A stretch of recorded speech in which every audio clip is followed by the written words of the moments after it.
जय श्री कृष्ण। ओम नमो भगवते वासुदेवाय। पितृदेवो नमः। आज मैं आप सभी के समक्ष भगवत गीता का 7वां अध्याय और महात्म प्रस्तुत कर रही हूँ। भगवान शिव के अनुसार जो मनुष्य अमावस्या और पितृपक्ष में भगवत गीता के 7वें अध्याय का पाठ करते हैं, उनके पितृ अत्यंत प्रसन्न हो जाते हैं। श्रीमद् भगवत गीता के अध्याय 7 का नाम भगवत ज्ञान है। इस अध्याय में 30 श्लोक हैं। भगवान श्री कृष्ण अर्जुन को आत्मा और परमात्मा के ज्ञान के साथ साथ इस संसार में उनकी विभूतियों और महिमाओं के बारे में विस्तार से बताते हैं। 7वां अध्याय गीता का एक महत्वपूर्ण और गूढ़ अध्याय है, जिसमें भगवान श्री कृष्ण अर्जुन को भौतिक और आध्यात्मिक ज्ञान का समन्वय सिखाते हैं। यहाँ भगवान बताते हैं कि किस प्रकार से आत्मा और परमात्मा का ज्ञान प्राप्त कर जीवन की वास्तविकता को समझा जा सकता है। भगवान शिव कहते हैं, हे पार्वती, अब मैं 7वें अध्याय का महात्म बतलाता हूँ। इसे सुनकर कानों में अमृत राशि भर जाती है। पाटलिपुत्र नामक एक दुर्गम नगर है, जिसका गोपुर बहुत ही ऊंचा है। उस नगर में शंकुकर नाम का एक ब्राह्मण रहता था। उसने वैश्यवृत्ति का सहारा लेकर बहुत सा धन कमाया, किंतु न तो कभी पितरों का तर्पण किया और न देवताओं का पूजन ही किया। वह धनोपार्जन में तत्पर होकर राजाओं को ही भोज दिया करता था। एक समय की बात है, उस ब्राह्मण ने अपना चौथा विवाह करने के लिए पुत्रों और बंधुओं के साथ यात्रा की। मार्ग में आधी रात के समय जब वह सो रहा था, तब एक सर्प ने कहीं से आकर उसकी बाह में काट लिया। उसके काटते ही ऐसी अवस्था हो गई कि मणि मंत्र औषधि आदि से भी उसके शरीर की रक्षा असाध्य जान पड़ी। तत्पश्चात कुछ क्षणों में ही उसके प्राण पखेरु उड़ गए। वह प्रेत बन गया। फिर बहुत समय के बाद वह प्रेत सर्प योनि में उत्पन्न हुआ।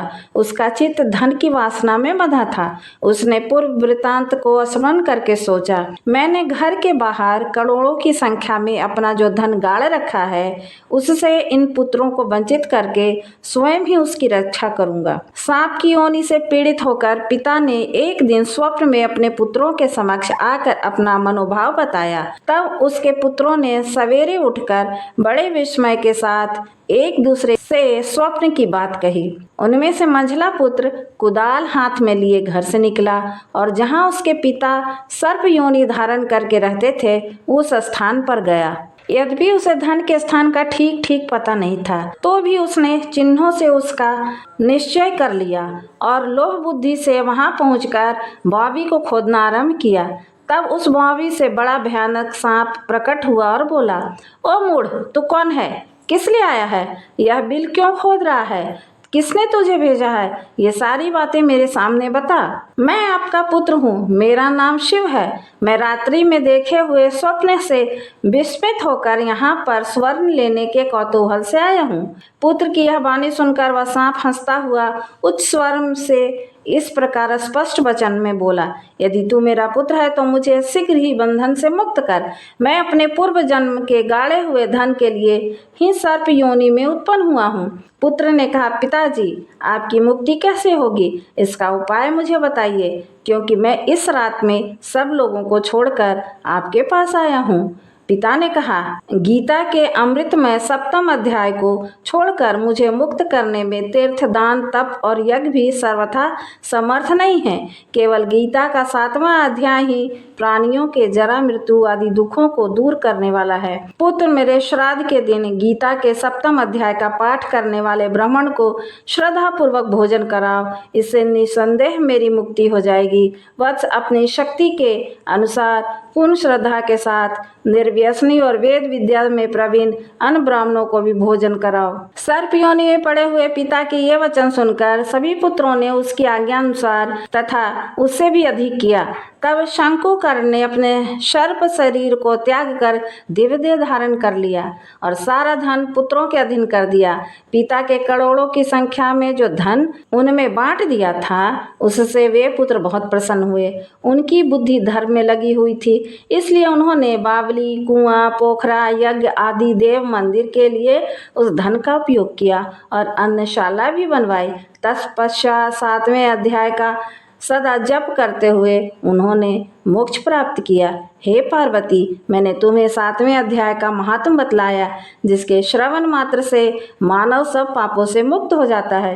प्रस्तुत है परम तत्व ज्ञान भगवत ज्ञान योग। भगवान श्री कृष्ण कहते हैं, हे पृथा पुत्र अर्जुन, अब सुनो कि किस प्रकार मुझ में पूर्ण चेतना रखते हुए, मुझ में मन को अनुरक्त करते हुए तुम मुझे पूर्णतः जान सकते हो। अब मैं तुम्हारे लिए इस दिव्य और अलौकिक ज्ञान को पूर्ण रूप से कहूँगा, जिसे जानने के बाद और कुछ भी जानने के योग्य नहीं रह जाएगा। हजारों मनुष्यों में से कोई एक ही पूर्णता के लिए प्रयत्न करता है, और जो पूर्णता प्राप्त कर चुके हैं उनमें से भी कोई एक ही मुझे यथार्थ रूप में जान पाता है। पृथ्वी, जल, अग्नि, वायु, आकाश, मन, बुद्धि तथा अहंकार, ये 8 मिलकर मेरी पृथक भौतिक शक्तियाँ हैं। हे महाबाहु अर्जुन, इस अपरा प्रकृति के अतिरिक्त मेरी एक पराशक्ति भी है, जो समस्त जीवात्माएं हैं, जो प्रकृति से संघर्ष कर रही हैं तथा ब्रह्मांड को धारण कर रही हैं। इस संसार में जो कुछ भी भौतिक है और जो कुछ भी आध्यात्मिक है, यह निश्चित जान लो कि मैं ही उसका उद्गम और प्रलय दोनों हूँ। हे धन विजेता अर्जुन, मुझसे श्रेष्ठ कोई सत्य नहीं है। सब कुछ मुझ पर टिका हुआ है, जैसे धागे में मोती पिरोए जाते हैं। हे कुंती पुत्र अर्जुन, मैं जल का स्वाद हूँ, सूर्य और चंद्रमा का प्रकाश हूँ, वैदिक मंत्रों का ओम हूँ, आकाश में शब्द और मनुष्य में क्षमता हूँ। मैं पृथ्वी की मूल सुगंध हूँ, मैं अग्नि की ऊष्मा हूँ, मैं सभी प्राणियों का जीवन हूँ, मैं सभी तपस्वियों की तपस्या हूँ। हे पृथा पुत्र, यह जान लो कि मैं समस्त भूतों का मूल बीज, बुद्धिमानों की बुद्धि तथा समस्त शक्तिशाली पुरुषों का पराक्रम हूँ। हे भरतराज अर्जुन, मैं बलवानों का बल हूँ, जो वासना और कामना से रहित है। मैं वह काम जीवन हूँ जो धर्म के विरुद्ध नहीं है। सभी अवस्थाएं, चाहे वे सत्व, रजोगुण या तमोगुण की हों, मेरी शक्ति द्वारा अभिव्यक्त होती हैं। एक अर्थ में मैं ही सब कुछ हूँ, लेकिन मैं स्वतंत्र हूँ।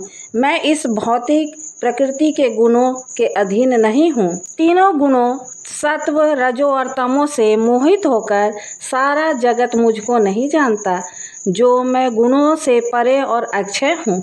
मेरी यह दिव्य शक्ति, जो प्रकृति के 3 गुणों से युक्त है, पर विजय पाना कठिन है, किंतु जो लोग मेरी शरण में आ गए हैं वे इसे आसानी से पार कर सकते हैं। जो दुष्ट लोग अत्यंत मूर्ख हैं, मनुष्यों में अधम है, जिनका ज्ञान मोह द्वारा हर लिया गया है, तथा जो असुरों के नास्तिक स्वभाव के हैं, वे मेरी शरण में नहीं आते।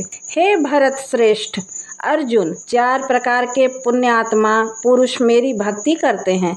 दुखी धन के इच्छुक, जिज्ञासु तथा परम ज्ञान की खोज करने वाले। इसमें से जो बुद्धिमान पुरुष शुद्ध भक्ति के द्वारा मुझ में लीन होकर पूर्ण ज्ञान प्राप्त कर लेता है, वही श्रेष्ठ है, क्योंकि मैं उसे अत्यंत प्रिय हूँ और वह मुझे भी अत्यंत प्रिय है। ये सभी भक्त निसंदेह उदार आत्मा है, किंतु जो मुझको जानता है उसे मैं सचमुच अपने में निवास करने वाला मानता हूँ। वह मेरी दिव्य सेवा में लगा हुआ मुझे प्राप्त होता है।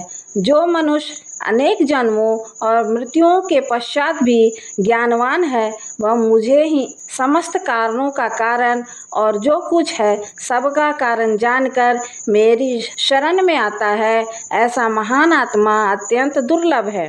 जिसके मन भौतिक इच्छाओं से विकृत हो गए हैं, वे देवताओं की शरण लेते हैं और अपनी प्रकृति के अनुसार पूजा के विशेष नियमों का पालन करते हैं। मैं परमात्मा के रूप में प्रत्येक व्यक्ति के हृदय में स्थित हूँ। जैसे ही कोई व्यक्ति देवताओं की पूजा करने की इच्छा करता है, मैं उसकी आस्था को स्थिर कर देता हूँ, ताकि वह किसी विशेष देवता की भक्ति कर सके।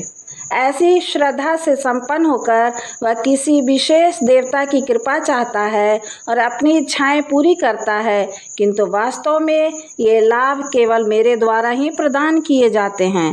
अल्प बुद्धि वाले मनुष्य देवताओं की पूजा करते हैं और उसका फल सीमित तथा अस्थायी होता है। जो लोग देवताओं की पूजा करते हैं वे देवताओं के लोकों में जाते हैं, किंतु मेरे भक्त अंततः मेरे परम लोक को प्राप्त होते हैं। जो मूर्ख मनुष्य मुझे नहीं जानते वे ये सोचते हैं कि मैंने यह श्री कृष्ण का रूप और व्यक्तित्व धारण किया है। अपने अल्प ज्ञान के कारण वे मुझे उच्चतर स्वरूप को नहीं जानते, जो अपरिवर्तनशील और परम है। मैं मूर्खों और बुद्धिहीनों के लिए कभी प्रत्यक्ष नहीं होता। उनके लिए मैं अपनी सनातन सृजनात्मक शक्ति योग माया से ढका रहता हूँ। इसलिए मोहग्रस्त संसार मुझे नहीं जानता, क्योंकि मैं अजन्मा हूँ, अच्युत हूँ। हे अर्जुन, मैं भगवान के रूप में अतीत में जो कुछ हुआ, वर्तमान में जो कुछ हो रहा है तथा भविष्य में जो कुछ होने वाला है उसे जानता हूँ। मैं सभी जीवों को जानता हूँ, किंतु मुझे कोई नहीं जानता। हे भरतवंशी अर्जुन, हे शत्रु विजेता, सभी जीवात्माएं इच्छा और द्वेष के द्वंद्वों से अभिभूत होकर मोह में जन्म लेती हैं। जिन व्यक्तियों ने पूर्व जन्मों में तथा इस जन्म में पुण्य कर्म किए हैं, जिनके पाप कर्म पूर्णतया नष्ट हो गए हैं तथा जो मेरी मोह के द्वैत से मुक्त हो गए हैं, वे दृढ़ निश्चय के साथ मेरी सेवा में लग जाते हैं। जो बुद्धिमान व्यक्ति बुढ़ापे और मृत्यु के लिए प्रयत्नशील हैं, वे भक्ति द्वारा मेरी शरण लेते हैं। वे वास्तव में ब्रह्म हैं, क्योंकि वे दिव्य और सकाम कर्मों के विषय में पूर्णतः जानते हैं। जो लोग मुझे परमेश्वर के रूप में भौतिक जगत के नियामक तत्व के रूप में जानते हैं, जो मुझे समस्त देवताओं के आधार के रूप में तथा समस्त यज्ञों को धारण करने वाले के रूप में जानते हैं, वे मृत्यु के समान भी दृढ़ मन से मुझे समझ और जान सकते हैं। इस प्रकार उपनिषद, ब्रह्म विद्या तथा योग शास्त्र स्वरूप श्रीमद् भगवत गीता में श्री कृष्ण तथा अर्जुन के संवाद में भगवत ज्ञान योग का नाम 7वां अध्याय संपूर्ण हुआ।